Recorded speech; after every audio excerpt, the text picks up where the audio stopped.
하나님의 말씀입니다. 경청하십시오. 비록 무화과 나무가 무성하지 못하며 포도나무에 열매가 없으며 감람나무에 소출이 없으며 밭에 먹을 것이 없으며 우리의 양이 없으며 외양간에 소가 없을지라도 나는 여호와로 말미암아 즐거워하며 나의 구원의 하나님으로 말미암아 기뻐하리로다. 아멘.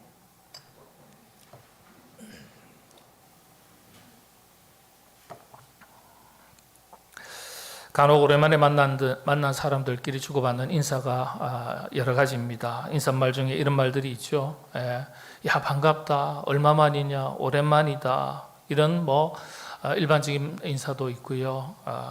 또 이런 인사 있겠죠. 야, 어떻게 하나도 안 변했네. 또 이보다 더 좋은 인사도 있죠. 오히려 더 젊어진 것 같아. 그렇죠? 야, 새빨간은 아니고요. 영어에서는 화이트 거짓말이라고 그러죠. 하얀 거짓말, 좋은 거짓말을 이야기하는 겁니다. 야, 어떻게 전에보다 더 혈색이 좋아졌네. 더 젊어진 것 같아. 우리 한국 말로는 새빨간 거짓말이죠. 그래도 거짓말인 줄 알아도 듣기에는 좋은 말입니다. 기분이 좋죠. 예. 제가 이 코로나 상황 가운데 몇 년 동안, 수년 동안 못 만난 친구들도 있고 목사님들도 계시고 저도 그렇습니다. 여러분들도 마찬가지겠죠. 아마 저를 만나면 야, 전에보다 더 새카맣게 탔네, 그러실 것 같아요. 이 조명이 만만치 않거든요. 식은땀 바짝바짝 흘립니다. 제가 상의가 다 젖어요, 한번 예배 드리고 나면. 근데 전에보다 더 새카매졌네, 그래 봐야 저야 얼굴이 이미 포기했기 때문에 거기에 흔들림이 없습니다만은, 경우에 따라 야, 안색이 안 좋아 보인다, 전에는 좋았는데 왜 팍상 늙었냐, 주름살이 더 늘어났냐, 이러면 좀 아무래도 마음이 무겁게 다가오겠죠. 얼굴이 하나도 안 변했어, 하나도 늙지 않았어, 옛날이나 지금이나 똑같네, 한결같아, 들어서 기분 좋은 인사말이 있습니다. 변하지 않아서 그 모습을 보는 감동과 기쁨이 있습니다. 그러나 변해버려서 실망하고 마음 상하는 모습도 있을 수 있습니다. 10년이면 강산도 변한다는 옛말이 있죠. 세월이 흐르면서 많은 것들이 변하는 것을 두고 하는 말입니다. 20년의 세월이 흘러도 여러분의 얼굴이 여전할까요? 어떻습니까? 20년이 흘러도. 옛날에는 불가능했습니다. 근데 요즘 좀 가능하다 그래요. 어머니 날 낳으시고 강남에 있는 모성애과 선생님 나를 거듭나게 하시고, 그런 말이 있어요. 우스갯소리입니다만은 얼굴 얼마든지 고칠 수 있다는 얘기, 그런 시대가 되었다는 얘기겠죠. 그런데 일반적으로 볼 때 20년의 세월이 흘러도 여러분의 얼굴이 여전할까요? 그렇지 않습니다. 강산도 변하지만 사람도 변합니다. 20년의 세월이 흘러도 주름살 하나 없이 젊음을 유지할 수 있다면 얼마나 좋겠습니까? 안타깝게도 그런 일은 결코 일어나지 않습니다. 변한다는 것이 그래서 자연스러운 거예요. 노화 당연한 겁니다. 중요한 것은 변해야 할 것들은 변하지 않고 변하지 않아야 할 것들은 변했다는 사실이에요. 변하지 않아야 될 것은 변하지 않고요, 또 변해야 될 것은 변해야 되는 겁니다. 신앙생활이 그렇습니다. 하나님을 향한 우리의 믿음, 신앙의 열정, 헌신의 열정, 영적인 거룩한 습관들, 아름다운 헌신의 모습들, 섬김의 모습들, 이런 것들은 세월이 흘러도 변하지 않아야 될 내용들이죠. 여러분들이 세월이 흘러도 우리의 얼굴은 조금씩 달라지더라도, 세상 강산은 변한다 할지라도 하나님을 향한 여러분의 사랑의 마음, 여러분의 믿음은 항상 더욱더 깊어지고 견고해지고 흔들림 없으시기를 바랍니다. 오늘은 맥추감사주일입니다. 이스라엘의 지리적 환경을 기준으로 할 때 추수감사절에 해당됩니다. 우리나라는 가을의 추수감사절이 있기 때문에 맥추절에 대한 어떤 피부에 와닿는 느낌이 조금 약합니다. 꼭 뭐 맥주 절기를 지켜야 되는가 그렇게 생각하는 분이 있지는 않은지 모르겠습니다만은 맥주절은 우리나라 절기에도 꼭 맞는 추수감사 절기입니다. 우리나라는 두 번의 추수절기가 있죠. 가을은 벼농사 추수절기고요. 봄에는 보리농사 추수절기입니다. 지금이야 농사 문화가 중심이 아니지만은 몇십 년 전만 하더라도 이 땅은 다 농사 문화권이었습니다. 그런데 이스라엘도 마찬가지죠. 이런 맥추절, 이런 절기를 통해서 신앙의 정신과 문화를 지켜가는 것입니다. 상황이 달라져도 형편과 조건이 달라져도 하나님을 향한 우리의 감사의 마음은 항상 변하지 않아야 합니다. 사람들은 상황 따라, 형편 따라, 처지 따라, 조건 따라, 또 이해관계에 따라 감사가 달라집니다. 그리스도인들은 환경을 따라 살아가는 사람들이 아닙니다. 조건과 이해관계를 따라서 신앙이 왔다 갔다 하지 않습니다. 한 해의 절반 동안 베풀어 주신 하나님의 은혜를 돌아보면서 한결같은 마음으로 감사하시고 남은 이 한 해도 여전하게 하나님께서 예비하신 풍성한 은혜가 우리 가운데 임하게 될 줄로 믿고 믿음의 확신을 가지고 또 감사하며 살아가시는 여러분 되시기를 바랍니다. 이런 이야기 많이 자주 들었습니다. 불평촌에 살던 사람이 감사촌에 놀러 갔는데 깜짝 놀랐습니다. 보니까요, 감사촌에서는 입만 열면 감사하더라는 거예요. 입만 열면. 가만히 보니까 별것도 아닌데 감사합니다. 그 참 신기하게 보이는 거예요. 별것도 아닌데. 그래서 뭐 별것도 아닌데 감사하니까요. 그렇게도 인사하는 거예요. 별것도 아닌 여러분들이 아무것도 아닌 저를 이렇게 환대해 주시니 감사합니다. 불평천에서 놀러 간 사람이 그렇게 인사한 거예요. 별것도 아닌 여러분들이 아무것도 아닌 저를 이렇게 환대해 주시니 감사합니다. 여러분 잘 모르신 것 같아요. 그러니까 불평촌에서 건너간 사람이 그렇게 감사하다 한마디 하면 될 텐데 뭔가 비꼰 거예요. 비꼰 거예요. 참 사람의 심리가 독특한 거죠. 별것도 아닌 여러분이 아무것도 아닌 저를 이렇게 환대해 주시니 감사합니다. 이걸 좋게 받아들여야 되나요? 이상하게 받아들여야 되나요? 그렇죠? 자, 그래서 이렇게 보니까 별것도 아닌데 계속 아무것도 아닌데 감사를 하는 걸 보고서 그 참 신기하네 하면서 배워왔다는 거예요. 그래서 따라하기 시작했습니다. 하찮은 별 일 없는 일을 만날 때마다 형식적이지만 감사하다 이렇게 말을 하기 시작했습니다. 그랬더니 그 참 신기하게도 불평천이 조금씩 달라지기 시작을 했습니다. 처음에는 형식적으로 한번 시작을 해봤는데 나중에는 진짜 감사하는 마음들이 생겨서 감사하게 되더라는 것입니다.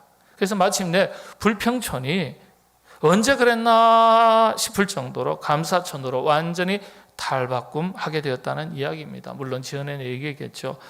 그래서 그때 생겨난 말이 이런 말입니다. 감사란 흉내만 내어도 복이 된다. 감사란 흉내만 내어도 복이 된다. 지난주에 우리 총회 훈련은 또 이렇게 또 앞에 책임을 맡은 분들이 모임 회의를 가졌습니다. 제가 그 자리에 참석을 했는데 제가 막내인데요.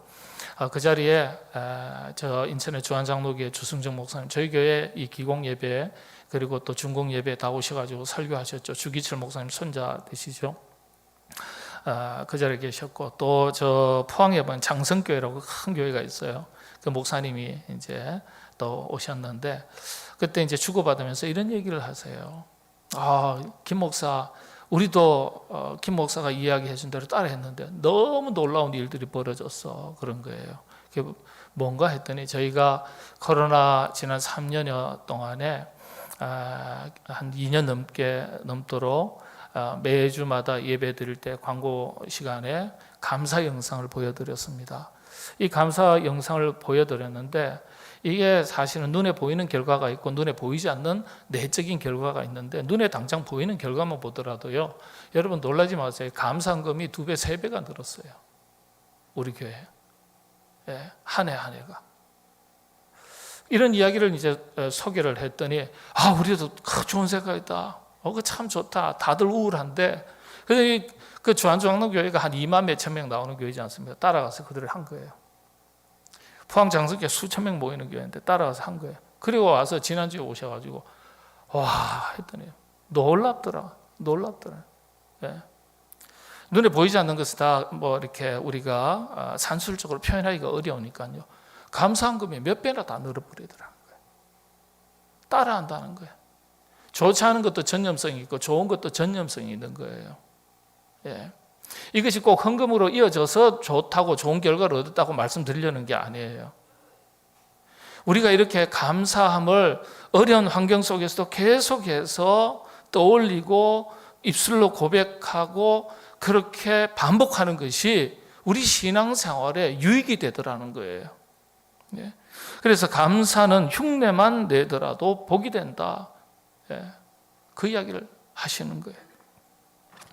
세상 사람들도 이런 말을 하는데 우리가 온 마음과 뜻을 정성을 다해서 하나님께 감사하면 하나님께서 어찌 복을 또한 더하시지 않겠습니까? 하나님은 우리에게 이렇게 약속하셨습니다. 시편 50편 23절이죠. 감사로 제사를 예배를 드리는 자가 나를 영화롭게 하나니, 영화라는 말은 영광이라는 말과 동일한데 기쁘게 한다는 뜻입니다. 나를 기쁘게 하나니 그의 행위를 옳게 하는 자에게 내가 하나님의 구원을 보이리라. 구원은 하나님께서 우리에게 베푸신 수많은 은혜들 중에서 최상위의 은혜를 구원입니다. 말할 때 은혜라고 그래요. 구원이죠. 그게 최고의 선물, 구원의 은총을 우리에게 주셨으니 다른 선물이야 다 뒤따라오지 않겠습니까? 그런데 구원을 보이리라, 하나님의 크신 은혜를 더하시겠다는 이 약속의 말씀을 누구에게 하셨냐면 감사로 제사를 드리는 자에게 더하시겠다는 거예요. 그래서 하나님께서 말씀하신 대로 감사로 예배 드릴 때 구원의 복을 주셨으니 다른 복들도 겸해서 우리에게 더해 주시는 것입니다. 여러분 이것을 믿으시기를 바랍니다. 기독교 성경의 모든 가르침을 요약하면 우리 그리스도인들이 실천해야 될 행동 강령을 두 가지라고 요약을 합니다. 하나님을 사랑하고 이웃을 사랑하는 거죠. 또 언어적으로 다르게 표현할 때 복음 전도와 감사가 넘치는 삶, 이렇게도 표현할 수 있습니다. 이렇게 요약이 됩니다. 이웃을 사랑하는 극치가 복음을 전해서 영혼을 구원하는 일 아니겠습니까? 하나님을 또 사랑하는 극치가 감사라고 설명합니다. 그래서 영적으로 깊어지면 깊어질수록 영혼을 사랑하고 영혼을 불쌍히 여겨서 한 영혼 한 영혼 살리는 일에 우리가 헌신하게 됩니다. 또 하나님을 사랑하면 사랑할수록 하나님의 지극한 은혜 앞에 인간이 가장 먼저 드릴 수 있는 최상의 수준이 감사한 것입니다. 하나님께서 가장 기뻐하시는 제사 예배는 성경적으로는 두 가지예요. 첫 번째가 이사야서 51장 17절 또 사무엘상의 말씀에 있는데 통회하는 심령을 기뻐하시나니 그랬습니다. 통회하는 심령, 회개하는 심령을 말하는 거예요. 회개하는 심령으로 드리는 예배를 하나님 기뻐하신다 그랬습니다. 두 번째는 오늘 방금 봉독해드린 시편 50편 23절의 말씀, 감사로 제사 드리는 것, 하나님을 기쁘시게 하는 것이다. 그렇게 기록되어 있듯이 감사로 드리는 예배를 하나님께서 가장 기뻐하시는 겁니다. 그래서 모든 예배의 핵심이 감사예요. 이 감사로 드리는 예배가 하나님을 영화롭게 한다고 했습니다. 그래서 하나님께서 제일 기뻐하시는 것을 또 언어적으로 또 다르게 표현하면 한 영혼 한 영혼이 죽기로 되돌아오는 것이고 다른 하나는 감사로 예배 드리는 것입니다. 그래서 감사는 신앙생활의 신앙의 핵심입니다. 감리교 창시자 존 웨슬레 목사님은요, 이 신앙의 깊이는 감사의 깊이라고 가르쳤습니다. 이런 감사에 대해서 하나님께서는 이미 구약에서부터 일러주시고 지키도록 명령하셨습니다. 이런 감사가 생활화될 수 있도록 절기를 정하시고 반드시 지키도록 명령하셨어요.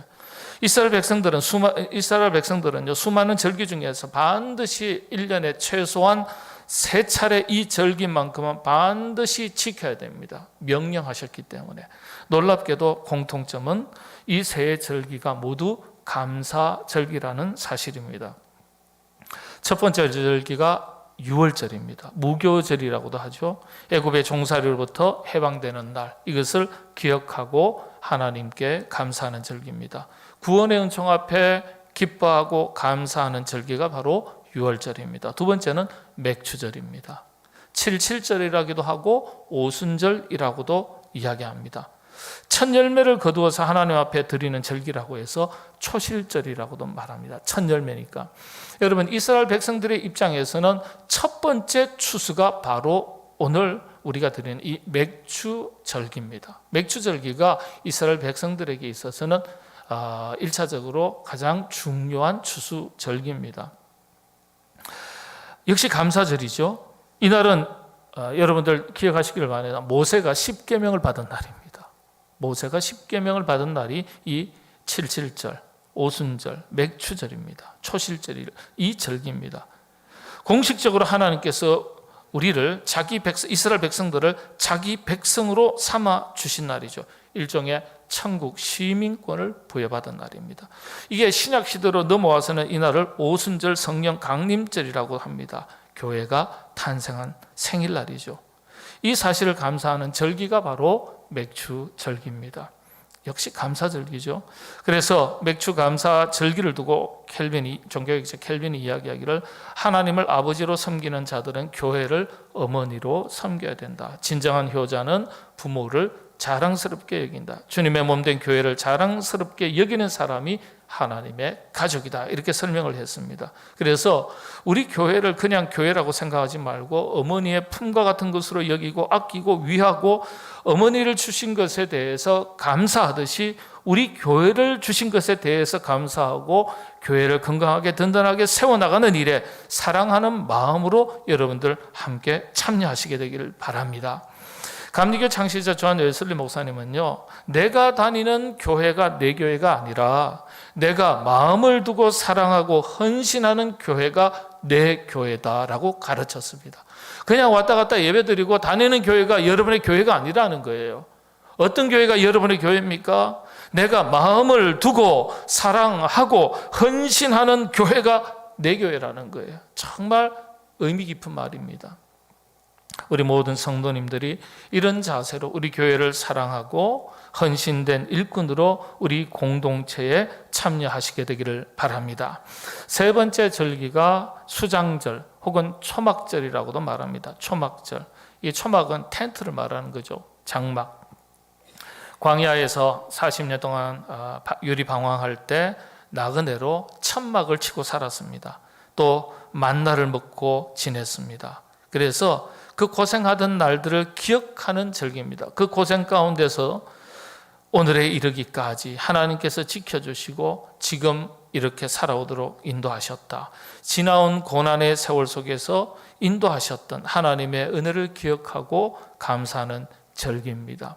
우리가 그렇지 않습니까? 몇십 년 전만 하더라도 이 땅에는 보릿고개가 있었습니다. 70년대까지만 하더라도 도시에서 쌀을 걷어가지고 춘공기에 이 보릿고개에 힘든 농촌의 많은 이웃들을 돕기 위해서 트럭에 이 쌀을 모아다가 싣는 장면이 뉴스에 나오는데 뉴스에는 안 나옵니다. 대한 뉴스에 나옵니다. 뉴스에는 안 나와요. 뉴스에 나옵니다. 이건 TV에서 그렇게 방송을 했으니까 제가 말씀드립니다. 여러분 들어가셔가지고 대한 뉴스를 인터넷 검색하셔가지고 한번 동영상들을 한번 검색해 보십시오. 참 좋은 세상입니다. 그 당시에 이게 메인 저녁 뉴스에 소개가 됩니다. 쌀을 막 트럭에다 싣고요. 어려운 춘공기에 있는 이 시골의 농촌의 농민들에게 쌀을 나눠주기 위해서 보내는 거예요. 불과 몇십 년 전의 이야기입니다. 70년 전 얘기예요. 1970년대까지 이 보릿고개가 있었어요. 그런데 지금 오늘 이 수십 년, 몇십 년이 지난 다음에 어떻습니까? 대한민국이 세계 경제대국 10위에 올라 있고요.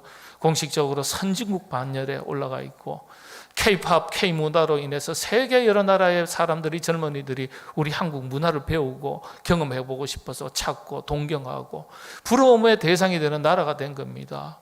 가난한 나라에서 6.25 전쟁의 참화를 겪고 일제치하의 고통을 겪었고요. 이런 세월에 있었지만 하나님께서 인도하셔서 마침내 우리나라가 이렇게 참 좋은 나라가 된 겁니다. 중요한 것은 여기까지 오게 하신 것을 우리가 잘 지켜나가고 우리 다음 세대들에게 물려주는 것이 더 중요한 역할이 되겠죠.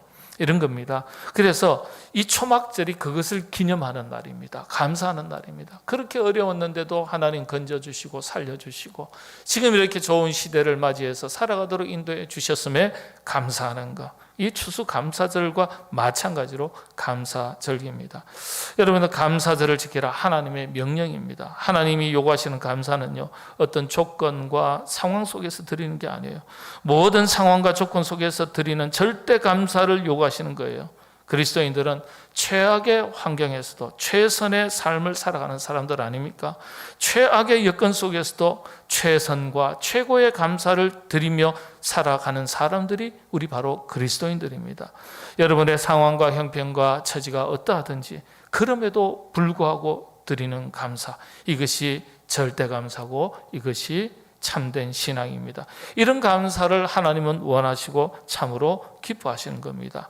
이처럼 성경의 3대 절기를 왜 이스라엘 백성들에게 하나님께서는 가르쳐 주시고 반드시 지키라고 명령하셨을까요? 이유가 있지 않겠습니까? 반드시 지키랍니다. 이유가 있습니다. 어떤 이유일까요? 두 가지인데요. 첫 번째가 요한복음서 14장 15절 21절의 말씀인데 제가 봉독하겠습니다.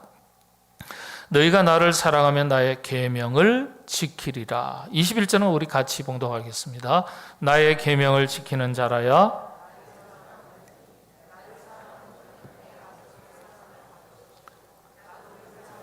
그에게 나를 나타내리라. 첫째는 이런 절기를 감사의 절기를 지키라고 명령하신 이유는요, 하나님은 우리가 하나님을 얼마나 사랑하는지 확인하고 싶어 하시는 거예요. 확인하시려는 거예요. 우리의 믿음과 우리의 하나님을 향한 사랑이 얼마나 사랑하는지, 얼마나 확실한지 확인하고 싶어 하시는 겁니다. 그래서 일러주신 말씀에 어떻게 반응하는지를 보시는 거예요. 구약시대에는 생활절기죠. 3대 절기를 통해서 그 마음을 확인하셨습니다. 감사하라는 이 절기 명령에 어떻게 반응하는지를 보신 거예요. 이 감사하라는 이 단어가 찬양이라는 단어와 같은 단어거든요. 야다라고 해서 발음은 비슷한데 알다 하는 단어가 따로 있습니다만은 이 찬양이라는 단어가 야다라는 단어인데 이 어원이 감사라는 단어와 찬양이라는 단어가 같은 뿌리가 같습니다. 이게 감사가 찬양이고 찬양이 감사예요. 우리의 찬양의 핵심 내용이 뭔지를 무엇이 되어야 하는지를 이미 가르쳐 주신 거죠. 네. 그리고 독특하게도 이 찬양이라는 이 야다라는 단어는 명사로 사용되지 않습니다. 항상 동사예요. 항상 동사. 그건 뭐예요? 실천적 행위를 나타내는 겁니다. 예. 항상 행동하는 것. 의미가 있습니다. 자, 첫 번째는 하나님께서 우리가 하나님을 얼마나 사랑하는지 확인하시기 위해서. 자, 그 다음에 두 번째는 복을 주시기 위해서입니다. 먼저 구원의 복, 하나님의 은혜를 알고 감사하게 하시고 그 감사를 드리는 자기 백성들에게 또다시 하나님은 복을 더해 주시기 위해서 이스라엘 백성들에게 지킬 것을 말씀하신 것입니다. 그래서 하나님 앞에 우리의 사랑을 보여드린 날이고 이 감사절기는요, 동시에 이것은 하나님 주시는 복을 담는 그릇을 준비하는 날이기도 합니다.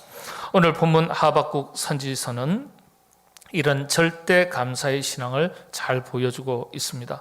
하박국은요, 고통의 시대를 살았던 사람입니다. 이 하박국 선지자가 살았던 시대가 어떤 시대였습니까? 나라가 외적의 침입을 받았고 또 질병이 온 나라에 퍼져 있었고 농사를 지어 놓으면요, 강대국들이 몽땅 빼앗아 갔습니다. 약탈해 갔습니다. 이 하박국 짧은 선지서를 한번 여러분 읽어보십시오. 예.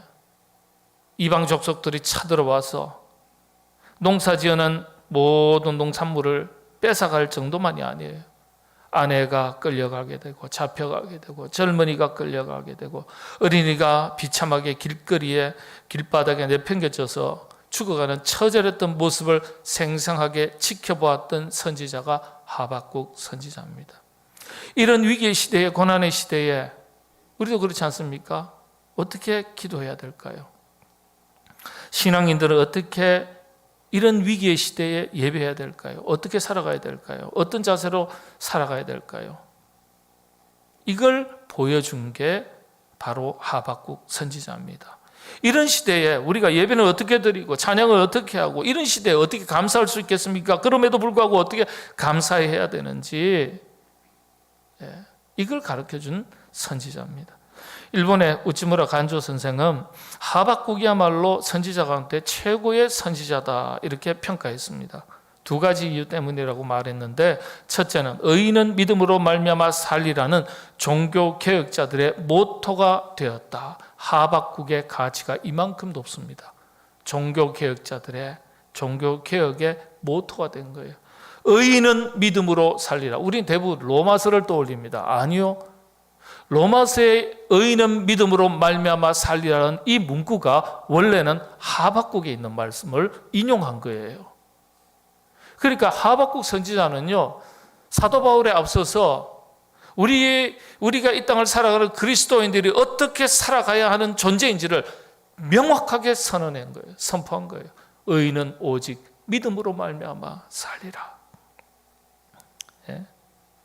그래서 그 종교 개혁자들의 모토가 되었기 때문에 우찌무라 간조 선생이 하박국이 최고의 선지자다 그렇게 이야기했습니다.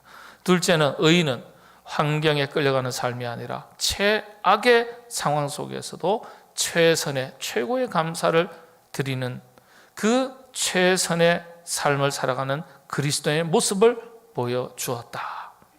그걸 가르쳐 주었다. 그걸 가르쳐 준 선지자가 하박국 선지자였기 때문에 최고의 선지자라고 평가를 했습니다. 여러분, 하박국이라는 뜻은요, 포옹하다, 껴안다 이런 뜻입니다. 단어입니다. 히브리어로. 이게 메시지예요. 그런데 사람들은 어려움이 있을 때마다 불평, 원망이 없습니다. 그런데 하박국은요, 이런 엄청난 시대, 비극의 시대를 살아가면서도, 고통의 시대를 살아가면서도 불평하는 대신에 그 문제를 자신의 문제로 끌어안았습니다. 시절을 탓하거나 책망하는 대신에, 불평하고 낙심하는 대신에 그 문제의 중심으로 뛰어들어가서 그 문제를 가슴에 부둥켜 안고 주의 전에 나아가 기도했던 사람이었습니다.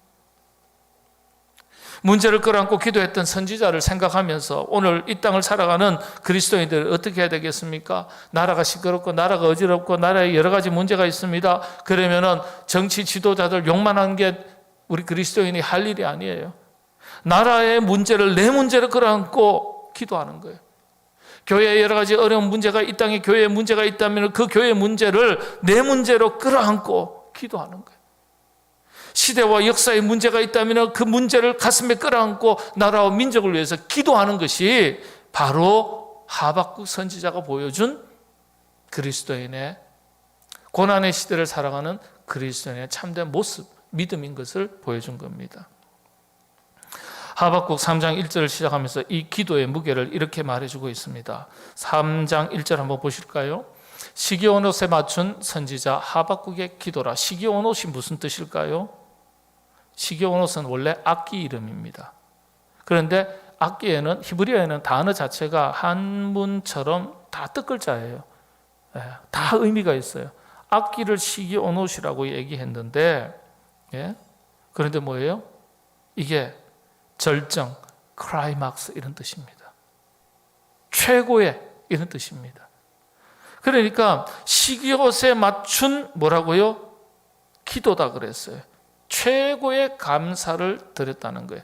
감사할 수 없는 상황 속에서, 어려운 여건과 형편 속에서, 없는 것 속에서, 고난과 좌절과 절망 속에서 하나님 앞에 나와 최고의 감사를 드린 감사가 바로 시기온옷 감사라는 겁니다. 그래서 3장을 시작할 때 시기온옷에 맞춘 선지자 하박국의 기도라 그랬어요. 기도가 강구로 채워진 기도가 아니라 감사의 기도였다는 거예요. 부족하고 없는 것, 안 되는 것, 힘든 것, 고통스러운 게 너무 많으면 강구가 많아지지 않겠습니까? 그런데 그걸로 채워진, 그것에 맞추어진 기도가 아니라 시기온옷에 맞춘 기도라는 거예요. 시기온옷은요, 최고의 절정, 최고의 감사를 의미하는 단어입니다. 대단하죠? 오늘 우리가 하나님 앞에서 드려야 될 감사가 어떤 감사인지를 가르쳐 주는 겁니다. 여러분과 상황에, 형편에, 처지에, 어떤 삶의 내용에 관계없이 우리가 하나님 앞에 어떤 감사를 드려야 할지 가르쳐 주는 겁니다. 여러분, 이 시대의 하박국이 누굽니까? 나라의 문제를 가슴에 끌어안고 기도하는 그 사람이 하박국입니다. 이 시대의 하박국이에요. 교회 문제를 가슴에 안고 부둥켜 안고 기도하는 그 사람이 이 시대의 하박국이에요.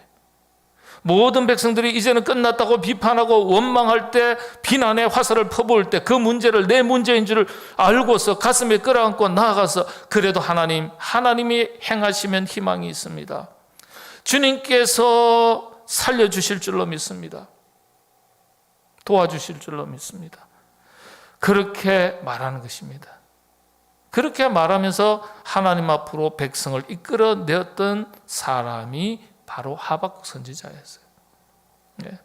그래서 그렇게 기도했는데, 여러분 기도한 대로 응답받았으면 얼마나 좋겠어요. 기도했더니 하박국 선지자가 기도했더니 하루아침에 그 문제가 해결됐나요? 아니요. 나라가 평안해지고 농사가 풍요로워졌나요? 아니요. 달라진 것이 하나도 없습니다. 이런 상황 속에서 선지자는 그럼에도 불구하고 마침내 결론을 내리게 됩니다. 그럼에도 불구하고 감사하겠다. 그럼에도 불구하고 하나님을 사랑하겠다. 3장 17절에 보면 비록 무화과 나무가 무성치 못하며 포도나무에 열매가 없으며 감람나무에 소출이 없으며 밭에 먹을 것이 없으며 우리의 양이 없으며 외양간에 소가 없을지라도 그럼에도 불구하고 감사하겠다. 나는 여호와로 말미암아 즐거워하고 나의 구원의 하나님의 말미암아 기뻐하리로다. 감사하겠다는 뜻이에요. 이것을 시기온옷의 감사라고 말하는 겁니다. 시기온옷. 어떤 상황과 조건과 삶의 내용에 관계없이 나는 어떤 상황 속에서도 하나님 앞에 최선의 감사를 드리겠다. 시기온옷, 최고, 절정, 클라이막스라는 단어입니다. 이게 절대 감사죠. 또 다른 표현으로 바꾼다면 저는 이렇게 바꾸겠습니다. 변함없는 감사. 또 다른 표현을 한다면 오늘 본문 말씀의 제목처럼 한결같은 감사.